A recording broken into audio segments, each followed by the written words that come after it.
It is hard to argue against the idea that the world is built upon connection.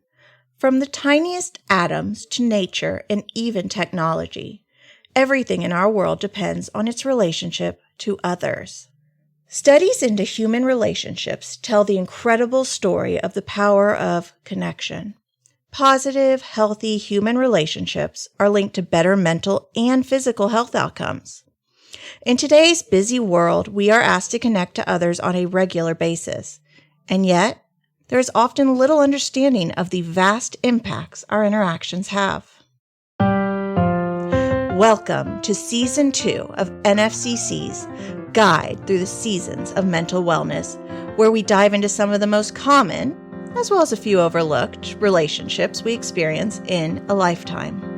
I'm your host, Tracy Lehman, and I am honored to be a part of your day. Let's get into today's episode.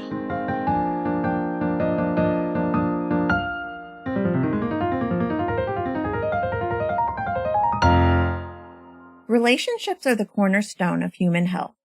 Decades of research show that when we experience consistent, quality relationships with others, we live longer, feel better, and become more resilient to stress. However, when we don't have access to these types of relationships and are unable to create new ones, the risks to our mental and physical health change astronomically.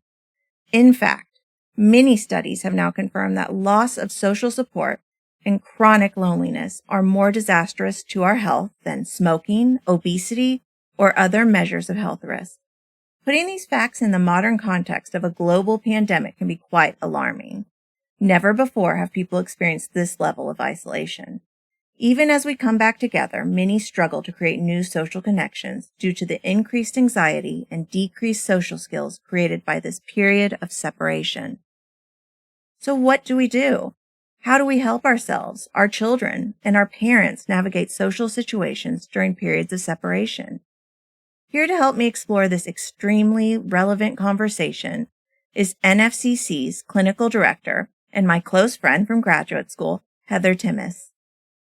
Heather Timmis is a licensed marriage and family therapist supervisor who works with families, couples, and individuals ages 3 years and up. Heather holds a bachelor's degree in psychology from the University of Texas at Austin, as well as a master's degree in marriage and family therapy from the University of Houston Clear Lake. In addition to overseeing the clinical team at NFCC, she also supervises associate-level counselors who are pursuing their license.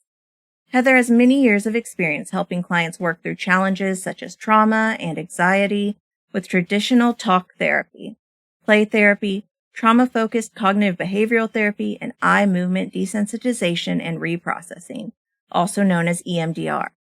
She served as NFCC's lead clinician before stepping into the role of clinical director in October of 2021. Thanks for joining us, Heather. Thanks for having me. So, one thing you and I have in common is that we're both highly social and crave being around other people.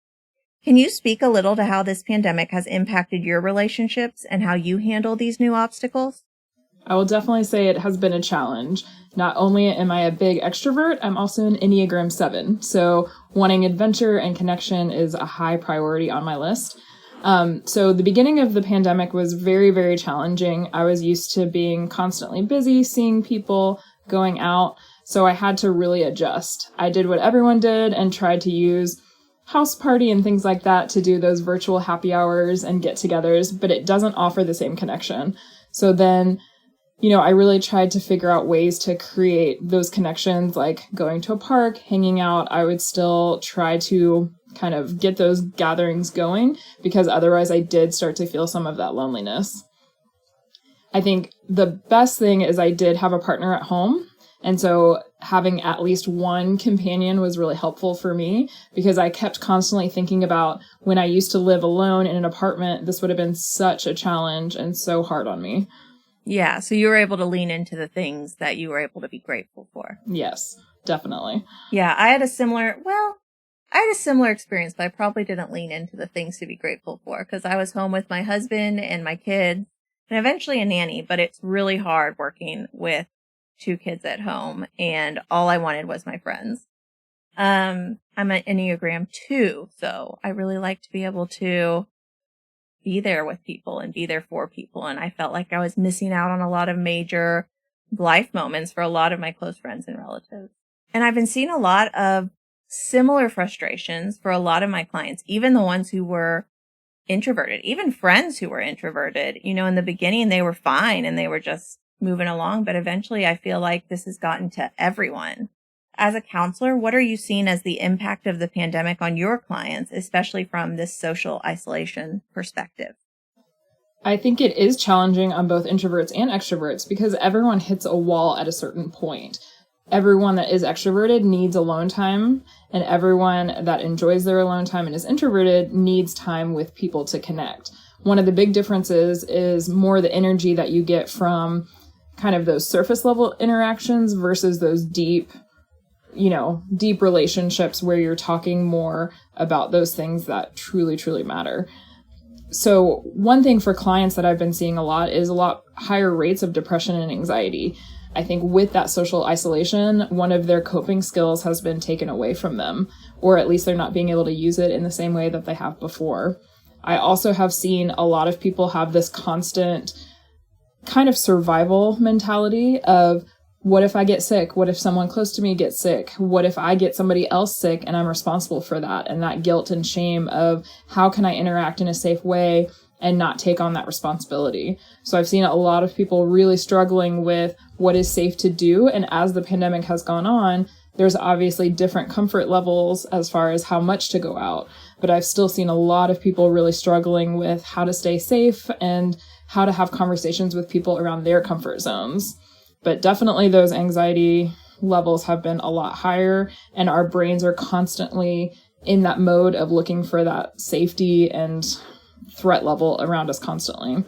And because of that, I think some people have isolated a lot more than they would like to, but they can't figure out a way to do it safely. So they keep isolating even more. And then I think some have gotten to the point where they chose to be around people because they couldn't handle being isolated anymore. It was leading to a lot of suicidal thoughts and feeling physically unwell. Yeah, I've seen that too.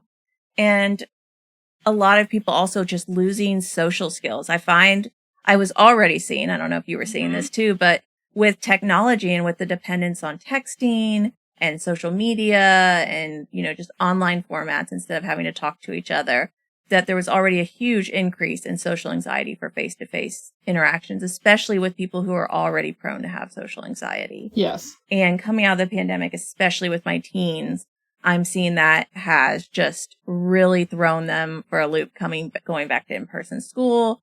They're just really struggling to remember how to connect, how to make friends, and how to interact in person. Mm-hmm. And I think adults are struggling too. I don't think it's only kids. I think, they've kind of gone into, let me focus on what I can control. And they've let a little bit of that slip because they haven't been in practice. Yeah, I agree. And I especially think if you were really worried about the pandemic, or again, we're prone to anxiety coming back in, like you and I feel like I came back in and I was like, yes, people. Oh my gosh. And I know other people would be like, you're not keeping your distance. Would get really anxious and nervous, and you could see it and you could feel it even in the interactions, and it really could throw things off sometimes. Yeah. And I think there's just more of a desperation for that connection. And so it's a little more clumsy in the way that people are trying to get that. And so there might be clinginess, or there might be a lot of questions or things that get overwhelming for somebody who's not used to interacting in that way.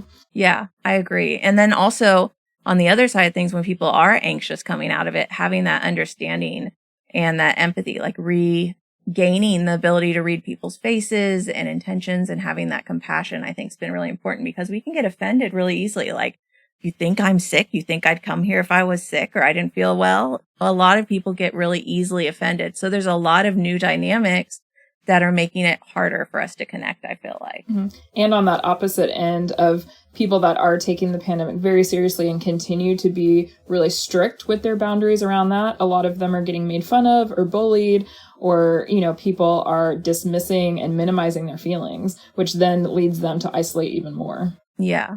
Yeah. It's another polarizing thing, like wearing masks. At my child's school, there was a lot of really intense conflict and really unkind behaviors, going back and forth over wearing a piece of fabric on your face, but it feels like it's more than that to a lot of people. Mm-hmm. Yeah. So social isolation isn't a new concern. This is something that has come up throughout multiple lifetimes, and there's many times and ways that we can feel separated from others. What are some examples of social isolation apart from the pandemic? I think there's a lot of different examples. I think what I mentioned earlier, bullying, I think that's a big example for kids in school. A lot of times they're bullied and can't find those friends, or they do have their small group of friends, but those kind of larger social interactions lead to bullying or feeling minimized or invalidated. So they pull back and they don't connect with others, or they isolate to stay safe. I think a lot of people that work from home before the pandemic struggled with those interactions. A lot of people take it for granted having coworkers and people to interact with at a job. So I think that can lead to a lot of social isolation. Those that are getting homeschooled, making those connections. I think also just people that are insecure or unsure of themselves and how they're interacting. They might not take those steps to reach out because they feel like they're going to be judged or not have that connection be met the way they want to. Yeah, definitely. And then some other ones that came to mind for me as I was researching and preparing for this presentation. One I think about often, and one, ironically, I never think about, but one is like people in nursing homes or hospital situations, people who have been separated already in a way and have lost a lot of their independence. They experience a lot of social isolation, whether that's that they struggle to socialize with the people in their new area, in their new residence, or if they just aren't able to for whatever disability or thing has come up. And if they're elderly, a lot of times, unfortunately, families don't visit as often. That starts to decline, and they don't have the ability to reach out. And so it does become more isolating. Or if there's health issues, if they're losing their sight or hearing or things like that, it makes it a lot harder to interact. Yeah. And then the other one I saw, which this is the one I thought was ironic because I've actually been through this, is when you come home with a new baby and you're on maternity leave. You know, people are working during the week, and some husbands don't even, or partners don't even get paternity leave. So usually one parent is home, even during adoption, with these children, with a child or a baby that they're trying to figure out and learn. And it can be really lonely. In fact, there's been several interviews I've listened to about this feeling of loneliness and isolation because people just can't visit. They're working. You know, at the hospital, you get support. When you're pregnant, you get support and you're around other people. And you're also careful because they don't have their vaccines. So you're limited in the first 2 months before they can get their vaccines. So you can't leave the house and go anywhere, and nobody's really coming over because they really just don't have the time. People are still working. Or they think they're respecting your space. They think, oh, they're spending time bonding with the new baby. They need that alone time. Mm-hmm. And so they almost force you into that, even if you're not needing that. Yeah. Yeah. So there's been lots of times this has happened that I think this pandemic has put like a real big magnifying glass on top of social isolation because so many of us have not had to experience it, right?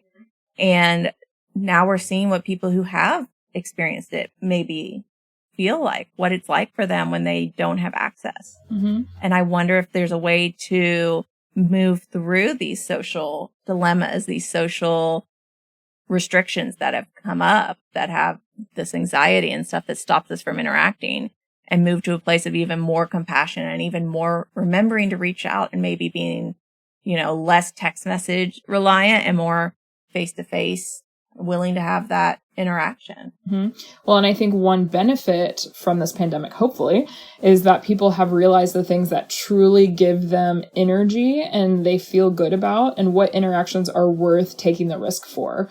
So I would hope that some people would take that away of, okay, maybe going out to eat is more important than I thought it was. You know, I took that for granted because it was just getting food, but that social aspect of that is really important and I value that. Or maybe, you know, going to a concert, maybe that isn't as valued. That was fun, but I really miss connecting with people. So I need these one-on-one interactions. Yeah, definitely. And maybe going out to meals or going out for coffee meetings, we put our phones down now because we've had so much oversaturation of technology, I feel like, because that's how we've all been interacting for the last year and a half. Hopefully, but I also think a lot of people use that as a shield and it's a safety net. So I think a lot of people use their phones to be distracted because they're too afraid to connect fully and be totally vulnerable. Yeah, it's easier. It definitely is. Yeah. So when we're talking about social isolation and all the research I've done, I mean, it's more disastrous for our health than smoking, obesity, and other measures of health risk that we generally associate with being in poor health, with having, not a long life.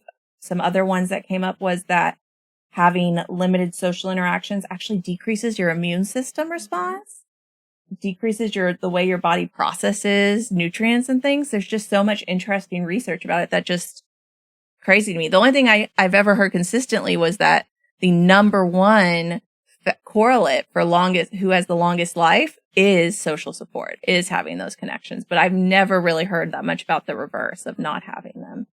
Why do you think that this isolation has such an impact on us? I think there's a few factors. So one, stress. Stress harms your body.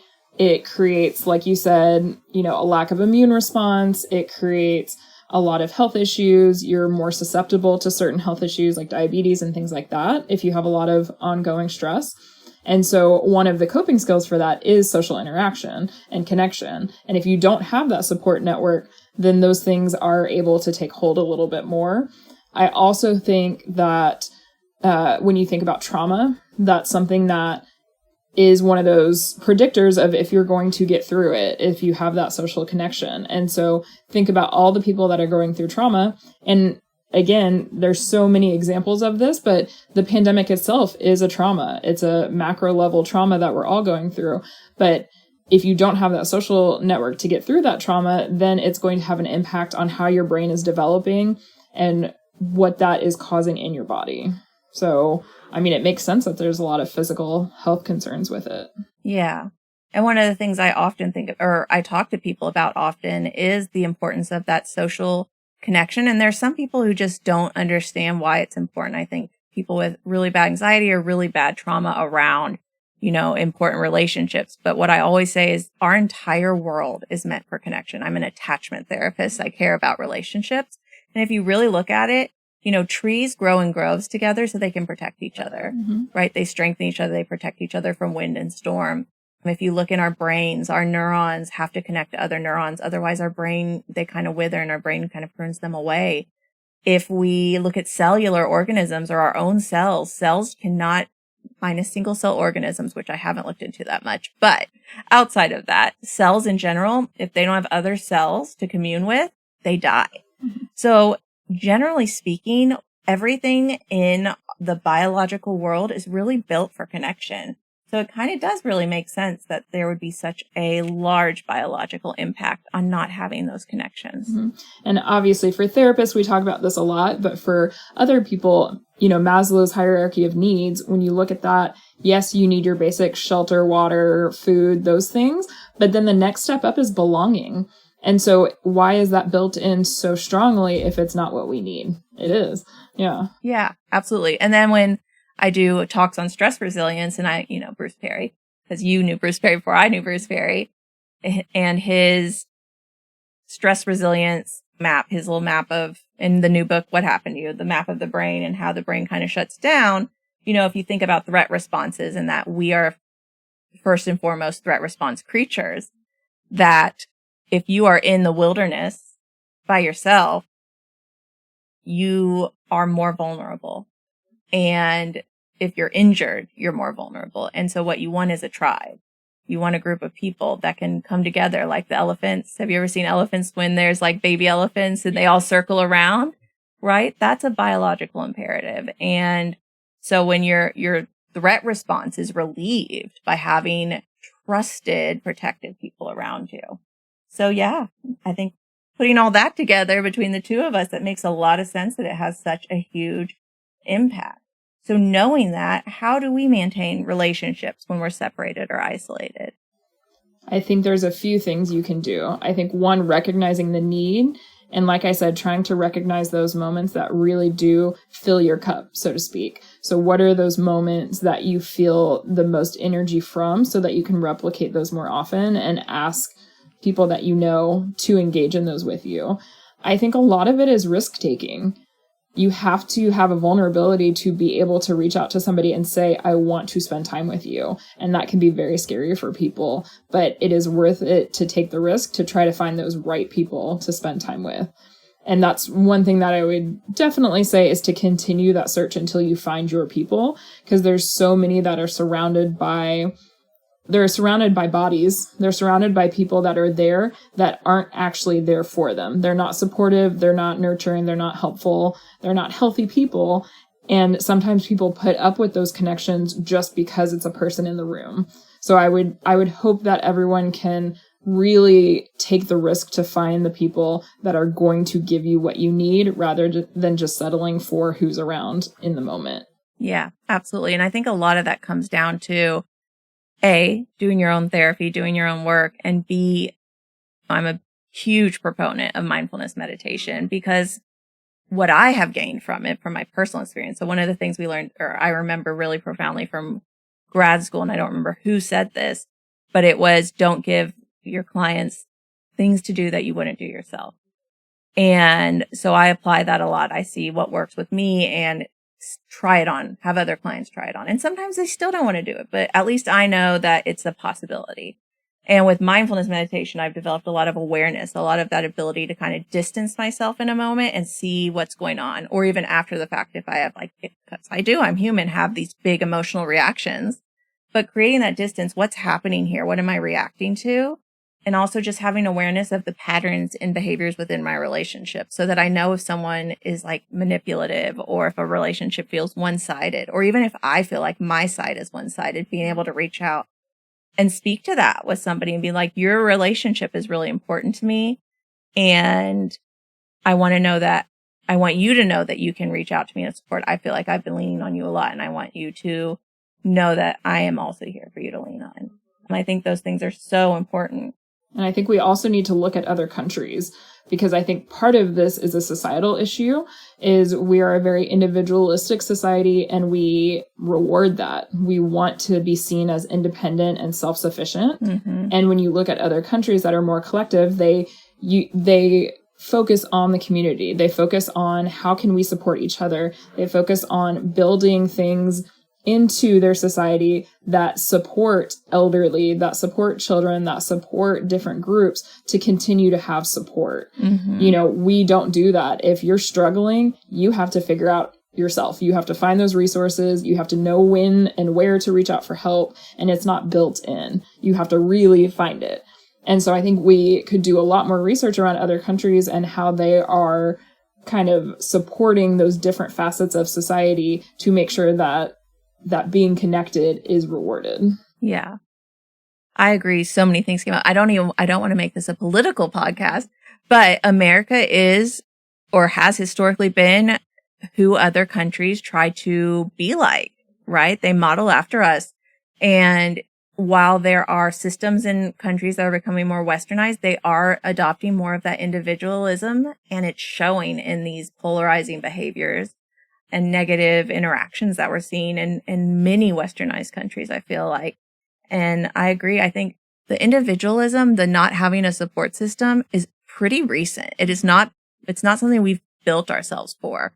I can't remember what the time frame I saw was, but I want to say in just the last 50 to 60 years is when we really started moving away from community mindset. And even then, we had neighbors would bring over pies and cakes, and you would meet each other and you would have a community. The neighborhood I grew up in, we could reach out to our neighbors. I feel like that has really quickly receded from our society. And I worry about the impact of that on empathy. And we just really aren't meant to live on our own. Those moms that I work with that are like, well, I'm not supposed to need help. I'm supposed to be able to go back to work. Other moms do it. I've even said that. Other moms do it. Other people can do all these 1,000,001 things. Right.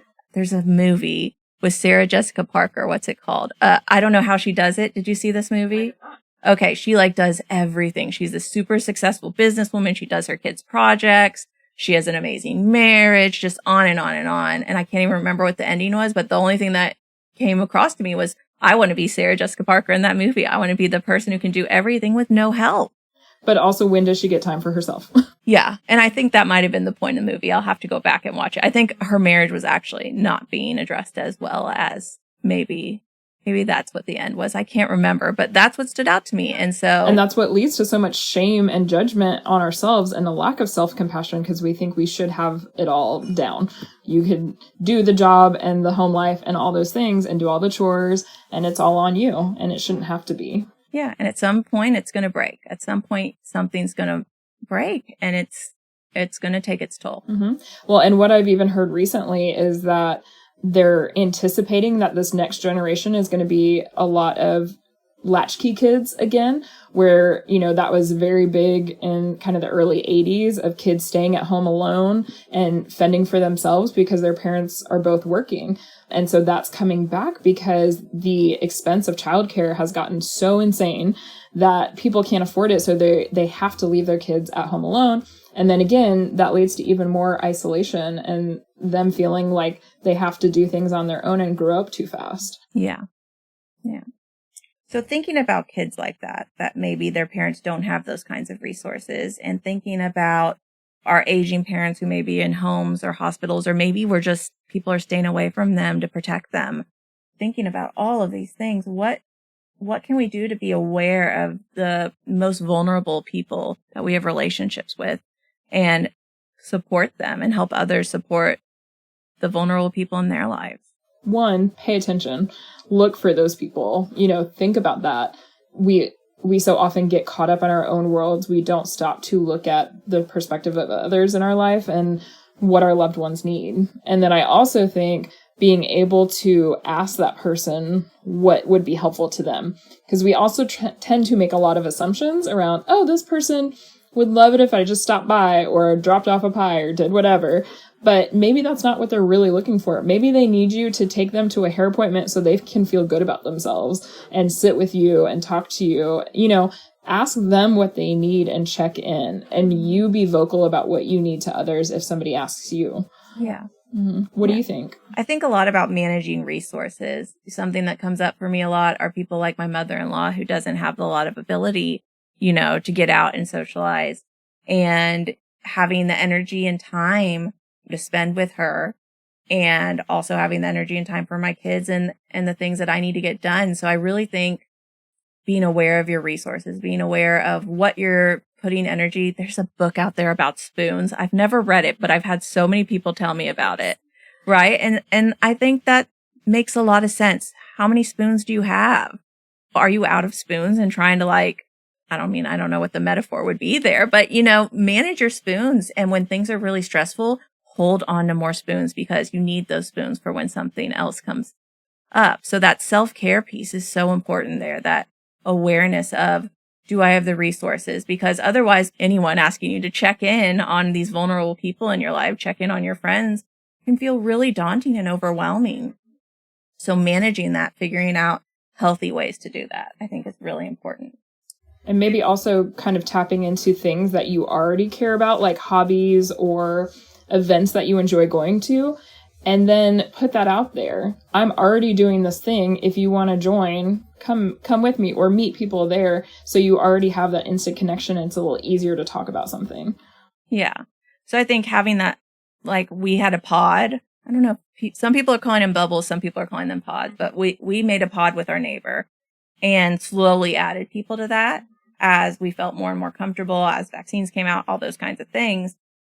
And so that was really helpful. So that ability to have that direct physical interaction, but I don't want to throw technological connection under the bus either, because there is really good research on people connecting to people all over the world online and finding a place of belonging. Mm-hmm. And so I don't want to steer us away from it. There should be balance. Yeah, there should be some room for everything. Mm-hmm. Definitely. Yeah, and maybe even being aware. I think I read an article about online school for schools that are just always online. They've been doing research on these and how to create that classroom connection, those group work moments, the camaraderie and those types of things. And there were lots of really good suggestions. I think one of them said, have each kid write an autobiography and share with the class to kind of introduce themselves. Mm-hmm.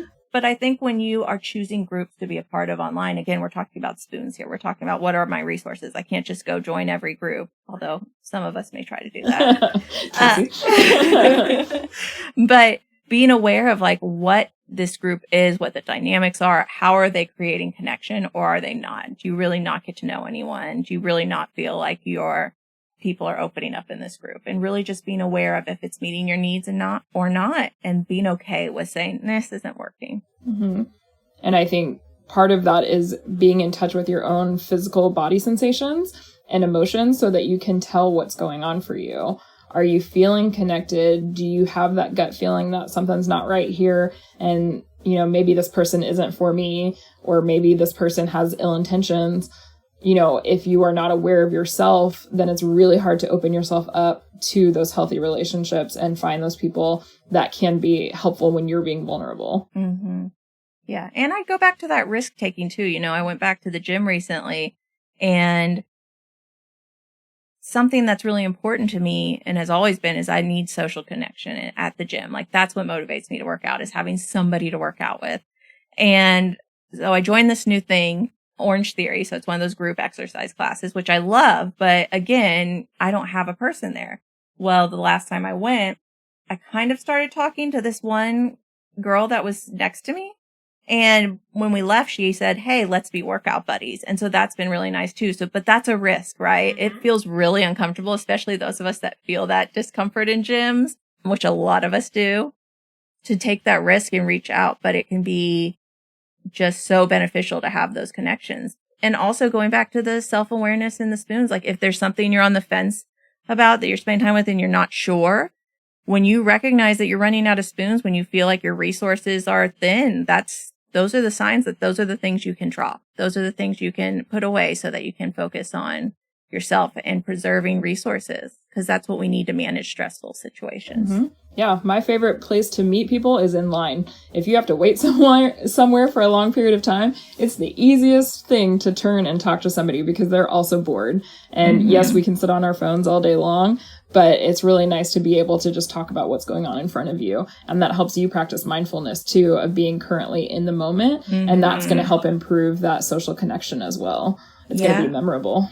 Yeah. And I think that empathy and awareness of others, those social skills, recognizing when somebody else is taking a risk, when somebody starts talking to you or says, oh my gosh, can you believe that? Whatever they're saying, that's a risk. That's a bid. In couples therapy, we call them bids, a bid for connection. And so there's an opportunity there, and trying not to be dismissive or rejecting, because you could be limiting yourself and you could be steering that other person away. So that awareness, both internal and external, is really important. Mm-hmm. So we've talked a lot about the importance of connection and how social isolation, not always negative, but how it can create a lot of pain and suffering, especially in long-term situations, causing feelings of loneliness, depression.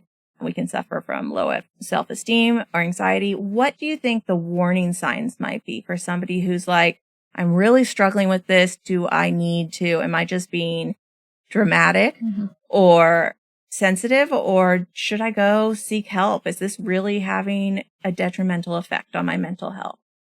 How would somebody know that? I would say pay attention to what the thoughts are in your head. If they're tending to skew very negative and very more in that hate talk about yourself, kind of the opposite of self-compassion, I would start to feel a little concerned. I would also look at those anxiety triggers that are coming up when you think about spending time with somebody. I think a lot of people from clients that I've heard reported is if during the pandemic you've been alone long enough that you start to get anxiety about interacting with others and knowing what to do in those situations. So if that anxiety feels like it's keeping you home or it's keeping you from reaching out, then that's exactly when you need to reach out, because that's telling you that, hey, it's become a fear and anticipation rather than a reality of what's really going to happen in that social situation. I think also just paying attention to, again, body symptoms. If you're getting sick more often, if you are having a higher level of stress more consistently, if you find yourself feeling very lonely, and there's a difference between being alone and being lonely. You can be alone for a while and feel good about it and feel kind of grounded in yourself. And then there's times where you're alone for a while and then you really feel like you deeply are missing people or you're missing a certain person. That's more that loneliness. So if you start to kind of see that more consistently, that might be a time to go seek help. Yeah. And I think cognitions will follow with that, with the loneliness piece. Things like nobody cares about me. I'm all alone. I don't have anywhere I fit. The thoughts that we have around social situations really give us a pretty good sign of what's going on inside of us. Mm-hmm. And I would also say that if you are having this anxiety, this fear, you get invited out and your anxiety comes up and you choose not to, even though you are struggling and you are feeling down.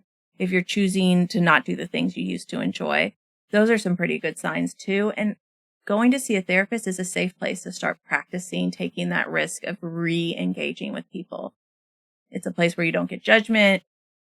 It's a place where you can practice social skills. Well, they'll help you navigate, your own social skills, your own insecurities, and start to give you some resources to re-engage in the world. Mm-hmm. One other thing to just notice is if there's drastic changes in your day-to-day life, if you are sleeping differently, eating differently, again, a lot more, a lot less, something, you start doing things that are outside your typical personality, you find yourself snapping at other people if you are interacting or feeling really irritated a lot, things like that. If it feels outside your norm, check in and see, like, maybe this is a time to go talk to somebody. Yeah. So we hope that you guys are emerging from this and finding your way back to each other. And we hope we've given you some tools and some insight for ways of managing and navigating that and helping your kids and spouses and family members as well, and getting back to taking care of each other. And if not, we are here. We offer resources at Nick Finnegan Counseling Center and referrals, and reach out for help if you need it, if you feel distressed. There's help out there. Well, thank you so much, Heather. Thank you. It's been great. Thanks for listening. If you enjoyed this episode and would like to help us reach more listeners, please share it with someone you know, post about it on social media, and leave a rating or review. To see what's coming next, follow us on Instagram and Facebook at Nick Finn Counsel, or visit our website at finnegancounseling.org. Before I go, I'd also like to thank the people who made this project possible. Our wonderful experts who joined me each episode, our production team at 3 Wire Creative, our editor and production assistant, Giselle Dixon, and the amazing leadership team and supporters at Nick Finnegan Counseling Center in Houston, Texas. Until next time.